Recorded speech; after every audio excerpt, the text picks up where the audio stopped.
Et c'est un personnage masqué, c'est un personnage qui poursuit des saboteurs, des criminels de tout genre, et qui n'a pas de super pouvoir, ce qui est le cas de Fantax. Donc on peut dire que sur, je dirais, le caractère du personnage, Fantax ressemble pas mal au fantôme du Bengale. Et sur le visuel, en fait, le costume de Fantax qui est très fortement inspiré d'un héros américain qui s'appelle Overman, l'homme de l'heure, et qui a été publié en France dans les mêmes années, en effet. Et donc, parmi les autres super-héros français, on retrouve aussi avec surprise Superboy. Oui, alors Superboy, qui est en plus un héros qui a duré très longtemps, puisqu'il a commencé en 58 et son dernier fascicule est paru dans les années 80. Donc là, c'est non pas une inspiration Batman, fantôme du Bengale, mais c'est plutôt une inspiration des comic strips qui étaient aussi très en vogue à l'époque en France. Flash Gordon, Rick Bradford, donc des héros un peu science-fictionnels, on va dire. Et également Superman. Donc forcément, Superman qui n'était pas connu sous ce nom en France, mais qui était un personnage bien présent dans la culture française. Et Edouard Molinari décide de lancer un personnage aux éditions Imperia, Superboy. Par contre, lors de l'arrivée de Superman en France, il y a eu une vraie campagne, je dirais, contre sa parution. Et l'un des arguments était un argument religieux, qui était que les prêtres n'avaient pas un personnage qui volait. Parce qu'ils considéraient que si l'homme devait voler, Dieu lui aurait donné des ailes. Voilà, c'était en prêche qu'on entendait ce genre de choses. Et du coup, la censure était très sensible à cet argument. Et donc, Superboy vole parce qu'en fait, il a des petites fusées à réacteurs. Alors, je ne sais pas si on la voit bien. Une ceinture avec des... Voilà, il a une ceinture à réacteur, ce qui lui permet de voler, donc ce qui permettait de contourner d'une certaine manière l'interdit religieux. Et donc, on en faisait plutôt un personnage science-fictionnel. Un personnage aussi assez jeune, parce que c'est un adolescent en fait qui accompagnait son oncle, qui est le savant qui lui fournit son équipement, et qui du coup permettait aux jeunes de s'identifier à ce personnage, qui a duré très longtemps. Et petite anecdote, les décideurs, ou en tout cas les juristes de DC Comics, se sont rendus compte des années après qu'en France, il y avait une publication qui s'appelait Superboy, comme la leur, et que ça a fait glisser leur copyright, mais il n'y a pas eu de suite à ça. Et donc, également, parmi les super-héros français qui ont un historique, il y a également Fulguros. Oui, alors Fulguros, j'en parlerai demain, où il y a une conférence qui est vraiment sur les super-héros au goût français avant 1960. Alors Fulguros, il est connu pour plusieurs raisons. Premièrement, du fait de son artiste. Le dessinateur de Fulguros, c'est René Brantôme, qui est un illustrateur français très connu.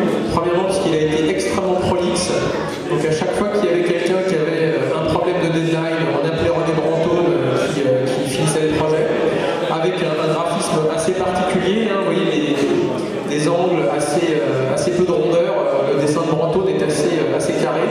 Et puis Brantôme après va devenir l'illustrateur exclusif des premières années de la collection d'anticipation du Fleuve Noir, où il va être peintre de couverture. Donc c'est vraiment un artiste très connu. Donc Brantôme est connu et donc Fulguros est connu. Et puis surtout, je le développerai demain, mais en fait Fulguros c'est la déclinaison d'un héros américain, et qui est un héros un peu étrange puisque le héros américain s'appelle The Flame, et ses pouvoirs sont basés sur le feu, mais pour des raisons éditoriales, il a été rebaptisé l'Éclair en français, parce que les éditeurs ne souhaitaient pas avoir des noms de bande dessinée féminine. Parce qu'à l'époque c'était mal perçu, ça se vendait mal. Donc The Flame, traduction de la flamme en français, donc ils l'ont changé en l'éclair. Et pendant l'occupation nazie française, comme on n'arrivait plus à trouver des bandes américaines, c'est Brantôme, encore une fois, je dirais, le sauveur de la profession, qui est venu et qui a dessiné un épisode à part, de l'éclair. Et quand à la fin de la guerre, il a dû remettre un autre projet, il a réutilisé ce projet, et donc en le baptisant Fulguros cette fois-ci, l'éclair, Fulguros, la liaison était évidente. Et donc ce personnage a fait des beaux jours de Harry Tartima notamment, juste à la sortie de la Seconde Guerre mondiale. D'accord, effectivement, c'est vrai que l'anecdote sous son nom est assez surprenante. C'est voilà. Entre-temps, Exactement, entre-temps, entre-temps. Et donc là, nous avons vu les super-héros historique. Ensuite, il y a quand même eu une époque, les lecteurs de notre génération se rappellent sûrement avec nostalgie, qui a vu en fait l'apparition des super-héros façon Lug. Alors pour vous situer un peu le contexte, en fait, Lug, c'est un éditeur lyonnais qui a permis en fait aux publications Marvel d'arriver en France. Donc tous les lecteurs, j'allais dire âgés, expérimentés, c'est exactement mieux.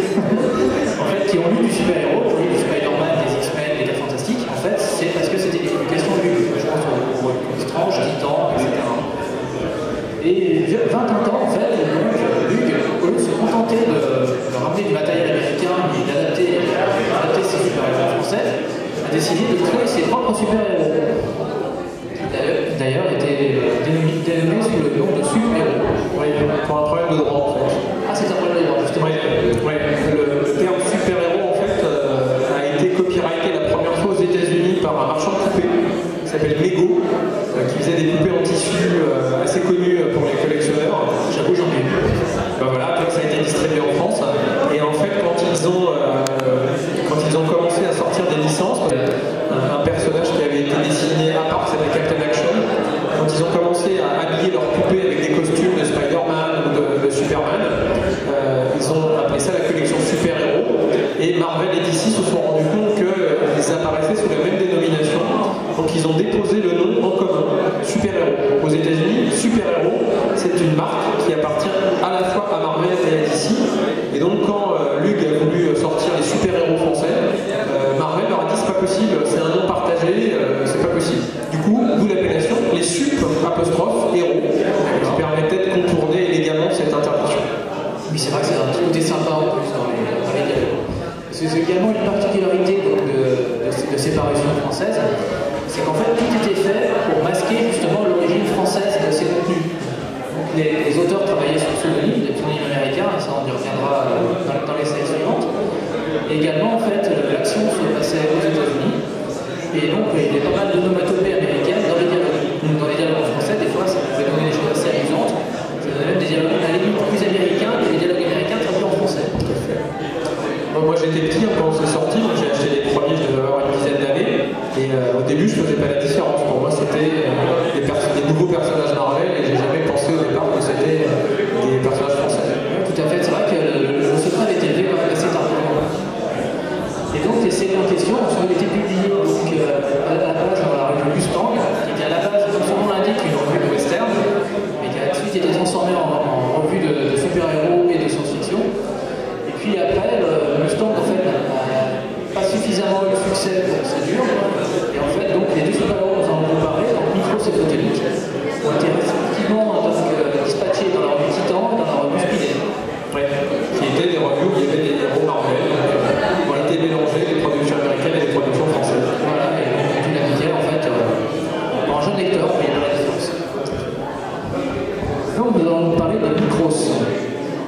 Alors Micros en fait raconte donc l'histoire de trois entomologistes, donc Mike Ross, Priscilla Conway et Bobby Crabbe, en fait qui sont kidnappés par les Sviss.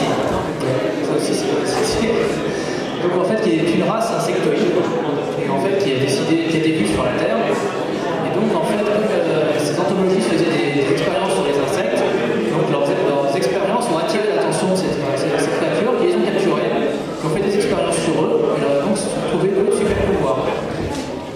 Donc ça devient, donc voilà, on va dire qu'il n'y a pas énormément d'imagination dans le jeu des personnages, parce que Mike Ross devient Micros, ça devient Crabbe devient Krabi, bon, par contre Priscilla Conway devient Saltaria. Oui, un sauterelle. Voilà, absolument. Et donc ces super-héros en fait ont des apparences et des pouvoirs en fait qui reflètent un peu le monde des insectes. Donc ils ont tous les trois des pouvoirs en fait, ils peuvent voler. Ils ont également une super force qui va avec, et ils peuvent également changer de taille. En fait d'ailleurs le titre complet de Micros c'était le Titan microcosmique. Donc c'est aussi un terme très mirobolant pour montrer que ça changeait de taille. Par contre ce pauvre Krabi en fait lui n'ayant pas d'antenne ne peut pas changer de taille tout seul. Donc c'était obligatoirement Micros et Saltaria en fait qui devaient bombarder tout le monde pour que tout le monde change de taille. Ouais. Ça donnait d'ailleurs un arc narratif assez drôle en fait où Krabi justement s'était séparé du trio et se retrouvait coincé à sa taille de Ouais, c'est clair.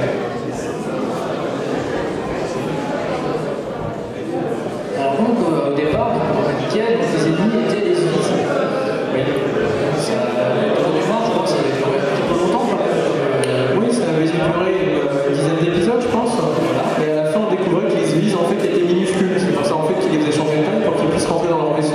Voilà, c'est vrai que c'était quelque chose de vraiment très surprenant.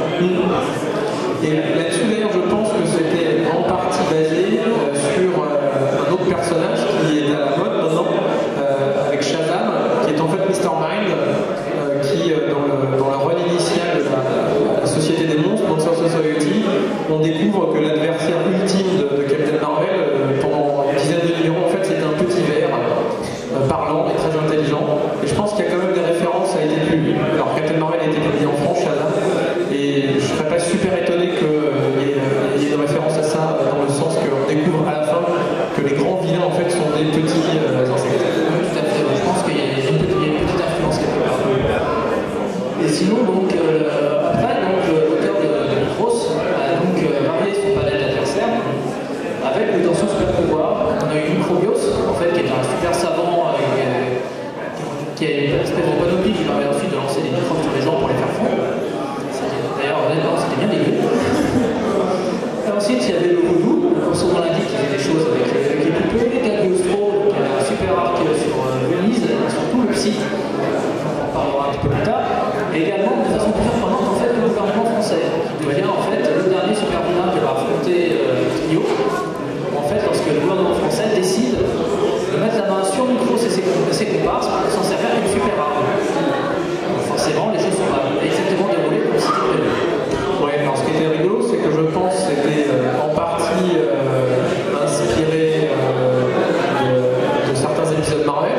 Il faut se rappeler qu'au début de Iron Man, par exemple, son héros principal, c'est Lifika Khrouchtchev, qui envoie régulièrement des personnages pour essayer de détruire Superman, la Dynamo Rouge, la Veuve Noire. Donc il y a toujours eu, il y a eu au début de Marvel une dimension politique, que Marvel a essayé ensuite de gommer parce que ça faisait pas très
Micros, par John Milton, lui, œuvrait sous le nom de John Milton. Et en fait, donc, le ton de Micros, en fait, c'est quand même assez sérieux. Il y a des touches d'humour avec le personnage de Travis, qui est quand même le ressort connu de la série, mais c'est vrai que c'est quelque chose, en plus, avec des dialogues souvent assez déclaratifs, assez théâtraux, c'est un peu la marque du Milton. Alors, ce qu'il faut savoir, c'est que les super-héros français, et notamment les super-héros Lug, sont très souvent sous forme de trio. Parce que Lug travaillait énormément avec des Italiens. Marcel Navarro, d'ailleurs, a commencé en partie dans l'édition en traduisant des comics, ce qu'on appelle des fumetti italiens en français. Donc, il a appris l'italien, je pense qu'il le parlait un petit peu au départ.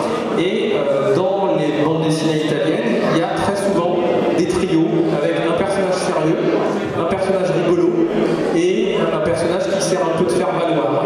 Donc si vous lisiez quand vous étiez plus jeune Zambla par exemple, il y avait Zambla, il y avait le magicien, dont j'ai oublié le nom, et il y avait le petit pygmée.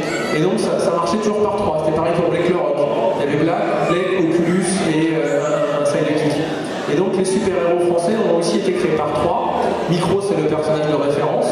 Saltarella est un peu le personnage de faire valoir, même si elle va quand même bien au-delà de faire valoir. Et puis Krabi, en effet, est l'élément humoristique qui permet de, je dirais, un petit peu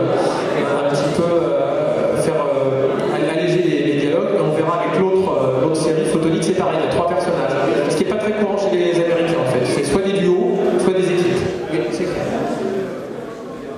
Et donc, là, c'est pour donner une petite idée donc, du graphisme de Micros.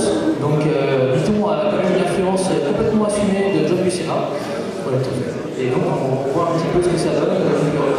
Alors, la planche de droite est un peu plus vieille que la planche de gauche, qui fait partie de ses dernières aventures. Donc, on voit quand même un graphisme assez académique, limite assez froid sur certaines planches.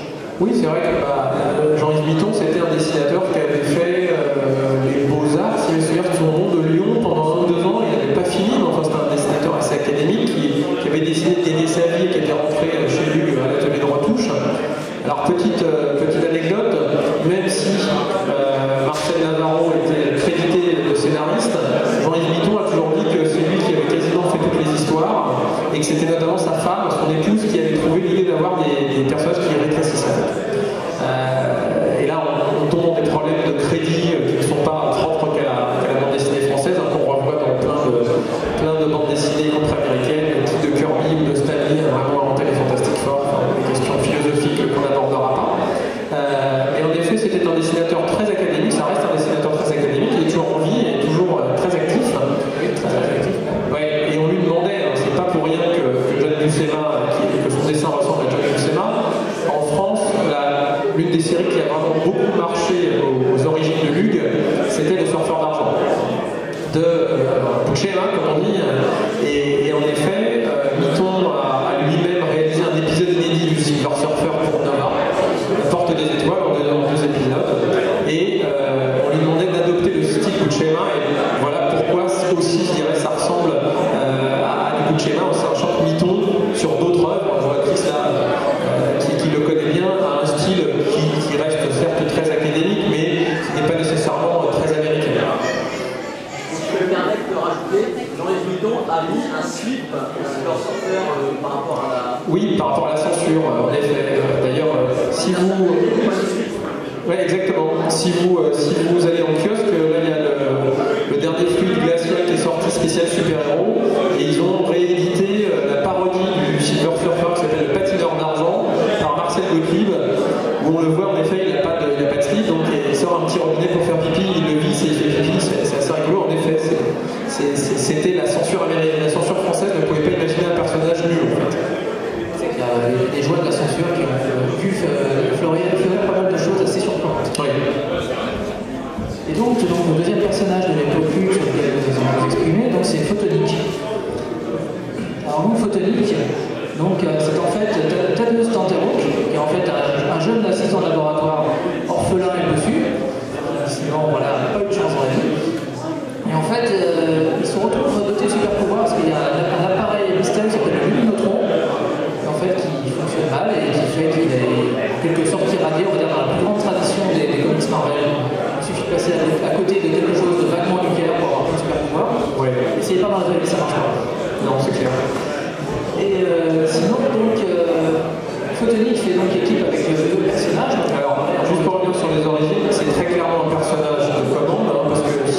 Guerra, qui est le dessinateur, n'était pas spécialement, contrairement à Jean-Yves Mouton, quelqu'un qui était très branché super-héros.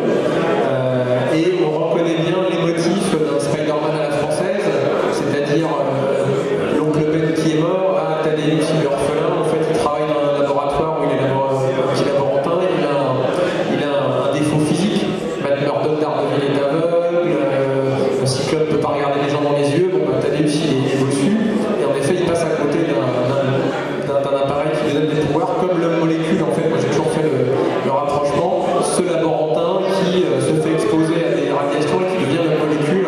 Je pense que vraiment l'origine de Photonique elle est très très américaine et très très copiée sur Marvel. Et donc deux comparses pour lui. Donc, nous avons le Dr Zigel, en fait, qui est un inventeur en fait, qui est de télépathie, et Tom Pouce, en fait, qui est un jeune fugueur, qui a un pouvoir qui a été assez peu exploité, il permet de communiquer avec les animaux. Et sinon, il est équipé en fait de tout un tas de gadgets en fait, fournis par le Dr Zigel. Et donc en fait, Thaddeus se transforme en Photonique, en fait, en étant soumis à une source de lumière intense. Donc ça a été en fait un des ressorts de la série, c'était justement ce pauvre Thaddeus qui était dans une situation périlleuse, et comment a-t-il se métamorphoser? Ça a été souvent des choses un peu tirées par les cheveux. Sur la fin, je crois que c'était avec du magnésium en fait. Du magnésium ou des flashs dans les miroirs pour refléter la lumière plus forte. D'ailleurs, c'est l'épisode qui est sur cette couverture. Exactement.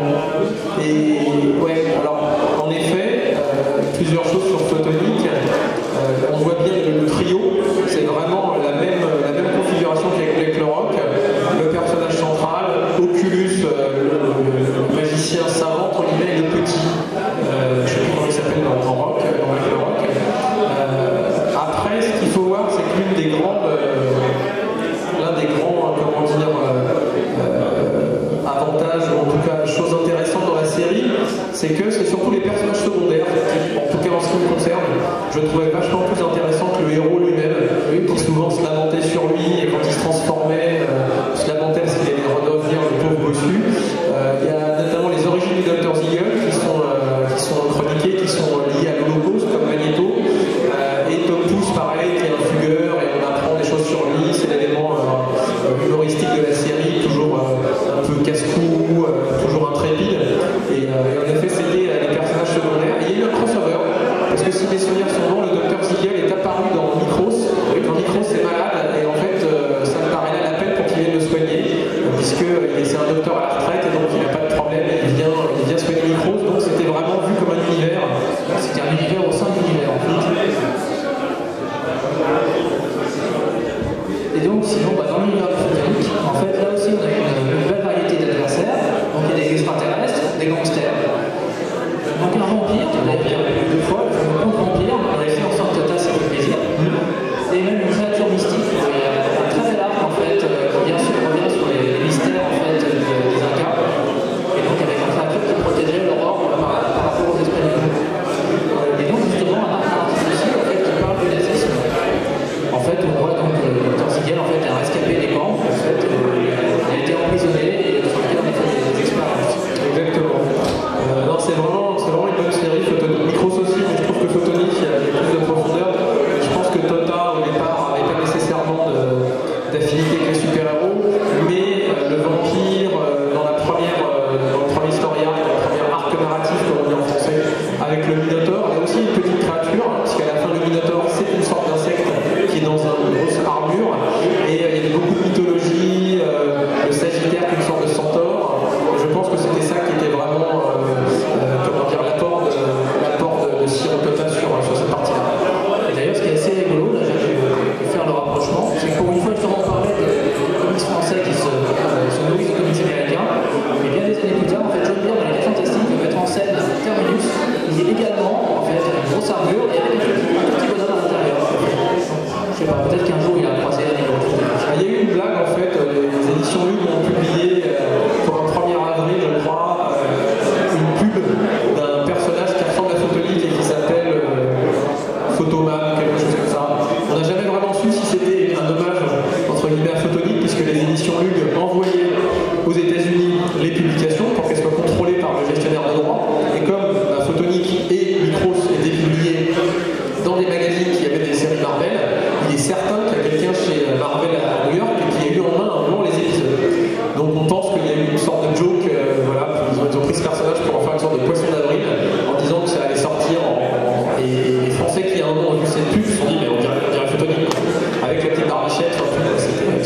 Donc avait beaucoup de mal avec les deadlines, et donc il y a eu plusieurs fois où c'est Mitton qui à l'inverse était extrêmement prolifique, et moi je l'ai vu dessiner, hein, donc il a fait la couverture de mon livre sur les super-héros, et il a fait une couverture en temps record, et en très belle qualité, et donc de temps en temps on demandait à Mitton d'aider, voire même carrément de faire des épisodes entiers de Photonique. Oui, tout à fait, bah, c'est justement là, en parlant justement de Micros et Photonique, en fait, donc, dans les grandes époques de Luc, ils ne se sont jamais rencontrés, à l'exception du Dr Ziegler qui a fait un petit tour chez Micros.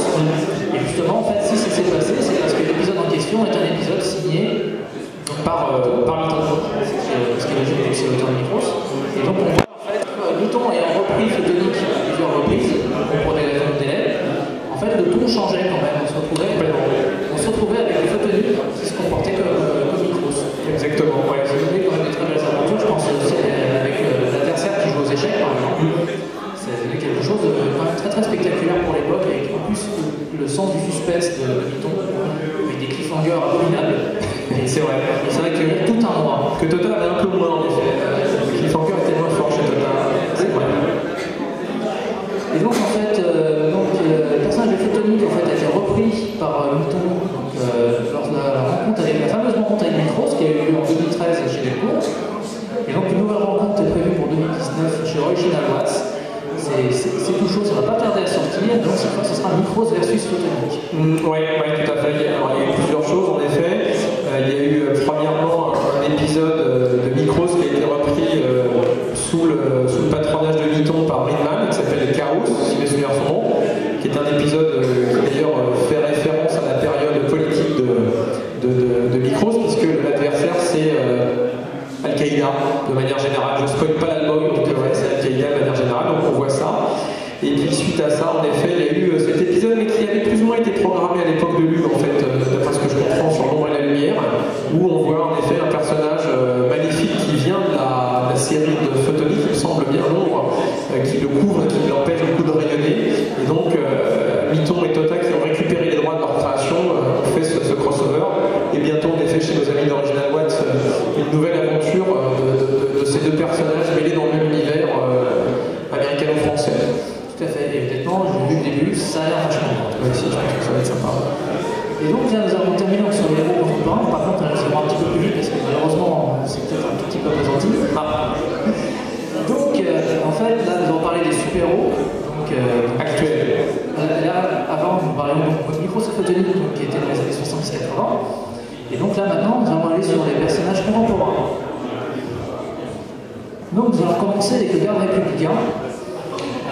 Malheureusement, nous avions prévu de vous en parler avec son créateur, Thierry Mornay, qui donc en fait est souffrant, et en fait qui a publié cette série sous le nom de Dynasty Born. Alors, ce qu'il faut savoir, c'est que c'est vraiment un hommage aux créations Lug pour deux raisons. C'est que Thierry a décidé d'américaniser son nom comme faisait Marcel Navarro. Donc Thierry Mornay, donc Thierry Stillborn, voilà, tout à fait. Voilà. Donc c'est une traduction un peu dévoyée, on va dire. Et ce qu'il faut savoir, c'est que c'est un personnage qu'il a inventé quand il avait 16 ans.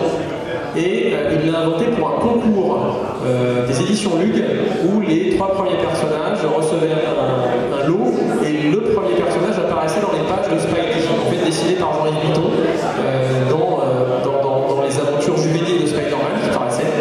Et donc 20 ans après,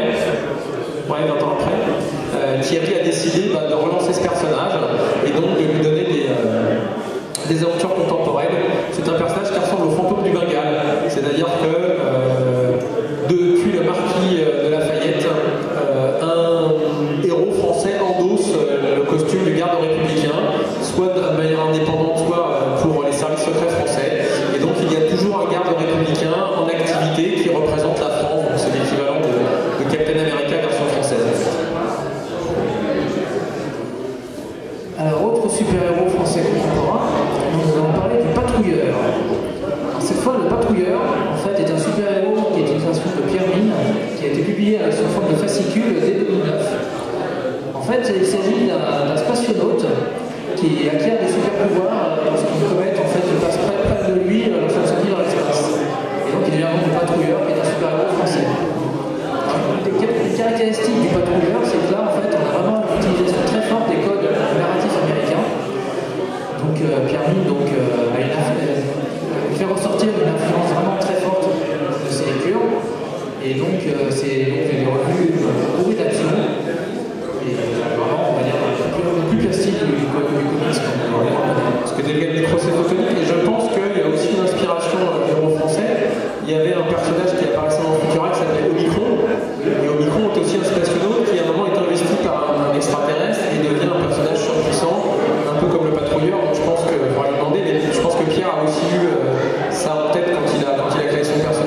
personnage, plus insolite cette fois, mais néanmoins intéressant. Il s'agit de Foxboy. Donc Foxboy en fait est une création d'Laurent Lefebvre, cette fois en état de 2011. Et en fait, son originalité, c'est qu'en fait, à la base, c'est un super-héros qui a été publié en langue bretonne. Donc Foxboy se donnait alors... Je ne risquerai pas à prononcer le breton. C'est ça, pas outre Loire. Pas outre Loire. Bravo. Et donc en fait, ce super-héros en fait habite la Bretagne. Et en fait, il se transforme cette fois en renard-garou. En fait, c'est comme un garou, sauf que c'est un renard. Ouais. Alors, moi j'ai discuté avec Laurent. Son inspiration est un comics britannique qui s'appelle Le Léopard de Lime Street, qui est en fait une copie anglaise de Spider-Man. Moi, quand j'étais petit, je lisais pas les fascicules dans lesquels c'était. Ça paraissait chez Aventure Voyage, mon journal. Et une fois chez mon coiffeur, j'étais beau, j'avais 12-13 ans, il y avait une bande dessinée, donc en attendant j'ai feuilleté, je suis tombé sur ce truc-là, et c'est une copie de Spider-Man. Et donc c'est un garçon qui se fait griffer par un léopard et qui acquiert les pouvoirs d'un léopard, qui a une vieille tante, qui travaille pour un journal, où il prend des photos et où le rédacteur en chef dit que le léopard de Lime Street c'est vraiment une menace, etc. Et le look ressemble vraiment, j'en avais discuté avec Laurent qui me dit oui, c'est en partie une de mes inspirations, qui était ce personnage un peu... c'est pas que c'était mal dessiné, mais c'est vrai que comme c'était une copie de Spider-Man, c'était forcément une copie dégradée, on va dire. Et donc il s'est inspiré, y compris du look de ce personnage, et en effet c'est le renard-garou qui vit à Rennes. Et enfin, pour terminer donc, ce panel donc, des super-héros français, nous allons parler de l'Opitea. Ce soit une création de Laurent Artaud et Patrice Martinez en 2010 sous forme de fascicule. Et ensuite, sous forme d'album depuis 2016 chez North Star Comics. Nos amis qui sont là-bas. Voilà, donc il y a un stand là-bas, donc vous pourrez aller voir des exemplaires de Opitea. Donc Opitea en fait raconte l'histoire d'une super-héroïne mythologique en fait, qui combat le mal depuis des années. Et en fait, elle choisit en fait, de fonder une famille de devenir mortelle. Mais en fait, par contre, elle reste quand même une super-héroïne. Et donc, elle combat aux côtés de la Justice Force, qui est en fait un groupe de super-héros également créé donc, par Laurent et Patrice. C'est la Ligue de Sparte, et en effet, l'idée de Patrick, de Laurent et Marty, mais surtout Laurent, c'est Laurent scénariste, c'était des super-héros américains en Europe, avec un background, un arrière-plan européen, donc mythologique. Donc la Ligue de Sparte, équivalent Wonder Woman, on va dire, Hercule, Milady Winter, qui est une personnage dérivé du personnage d'Alexandre Dumas, et en effet, une équipe européenne qui est une sorte de task force européen. Et deuxième particularité de ce personnage, Laurent est un énorme fan de Invincible, et donc c'est une série qui est centrée sur Opitea. Comme Invincible est le héros principal, dans Opitea, c'est vraiment tout centré sur le personnage de Opitea. C'est vrai que du coup, en fait, un des points forts en fait, de Opitea, c'est ce qu'il appelle le Comics Heroes Universe. Comics Heroes, du coup, en fait, du site que Laurent a lancé avant de faire Opitea. En fait, c'est un univers très riche avec énormément de personnages. Ça donne d'ailleurs envie d'un spin-off, honnêtement, à Justice Force, moi j'achète. Ouais, il y en a eu quelques-uns, il y a eu un fascicule où tu avais les aventures de l'équivalent NATO, tu avais l'aventure de Durandal, le chevalier. Non, c'était sympa. Il y a Julien Lido qui est en salle 2 qui avait participé à cette aventure au départ. Tout à fait. Donc, comme on disait, sur le Star Comics, en fait, on peut vous proposer des exemplaires de Opitea, n'hésitez pas à aller les feuilleter. Voilà. Alors, merci de votre attention. Et puis, toi, c'est demain matin, je crois, tu as une autre conférence non, après, c'est toi qui continue. Voilà, tout à fait. Et donc, si vous avez des questions... Non. Bon, merci beaucoup. Merci de votre attention.